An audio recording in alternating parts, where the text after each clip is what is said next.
तो हेलो दोस्तों, कैसे हैं आप सभी। हमारे और आपके नए YouTube channel MSSP online classes में आपका स्वागत है। आज हम लोग ये मेंसुरेशन का एक क्वेश्चन है, ये मेंसुरेशन के क्वेश्चन है जो एग्जाम के नजरिए से ये बहुत ही टॉप क्वेश्चन है बिहार बोर्ड 2026 के लिए। देखिए क्वेश्चन कहता है किसी घन का विकर्ण 15√3 मीटर हो तो इसका कुल पृष्ठीय क्षेत्रफल तथा आयतन निकाले। तो जब तक हमें किनारा, कोर या भुजा जब तक नहीं मालूम रहता है तब तक हम कुल पृष्ठ क्षेत्रफल और आयतन नहीं निकाल सकते हैं। तो हमें यह मान लेना है कि माना कि घन की भुजा बराबर a मीटर, इसलिए प्रश्न से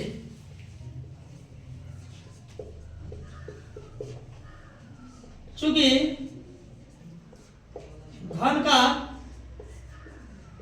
विकर्ण दिया है क्वेश्चन में 15√3 मीटर, तो मैंने अभी बार बार बताया कि अगर विकर्ण अगर दिया है, चाहे आयतन या कुल पृष्ठ क्षेत्रफल दिया रहेगा तो हमें भुजा, कोर, किनारा नहीं मालूम रहेगा, तो हम किनारा, कोर या भुजा को क्या मानेंगे, ए मानेंगे।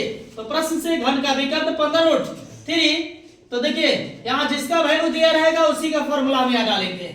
घन का विकर्ण जो होता है √3 इंटू एल लिखिए, चाहे आप ए माने हैं तो यहाँ ए लिखिए, कोई दिक्कत नहीं है।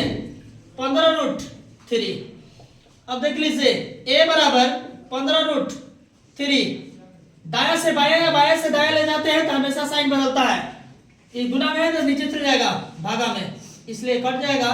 तो ए का जो वैल्यू होगा वो 15 मीटर होगा। अब हमें क्वेश्चन में कहा है कि इसका कुल पृष्ठ क्षेत्रफल और आयतन निकालने के लिए, तो इसीलिए सूत्र से चूंकि घन का कुल पृष्ठीय क्षेत्रफल बराबर फॉर्मूला 6a²। अगर घन का भुजा अगर ए होगा कुल पृष्ठ क्षेत्रफल 6a² होगा, अगर भुजा ए होगा तो आयतन a³ होगा, अगर भुजा ए होगा तो विकर्ण √3 इंटू ए होगा। तो देखिए 6 गुने ए का मान जो मैंने निकाला है वो कितना 15 निकाला है, तब 15 का वर्ग, तो 6 गुने 15 का वर्ग 225, 25 में 6 से गुने करेंगे, 6 25 30 के 0, 6 दूनी 12, 12 3 15 के 5 और 6 दूनी 12, 12 और एक होगा कितना 13 मीटर स्क्वायर। क्षेत्रफल में हमेशा स्क्वायर दिया जाता है। अब यहां लिखेंगे पुनः सूत्र से,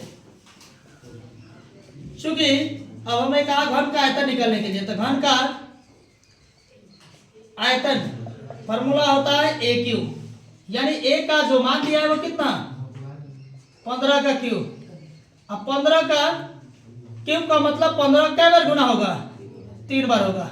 अब 15 को 3 बार गुना करेंगे तो कितना आएगा 15 15 225, और 225 को हम 15 से गुना कर लेंगे, 25 के 5 10, 2 12, 10 और 1 11, और ये होगा 225, यानी 5 7 3 33 75 होगा, यानी 15 का क्यूब जो होगा वो 33 75 होगा मीटर क्यूब। आयतन में क्यूब होता है आंसर।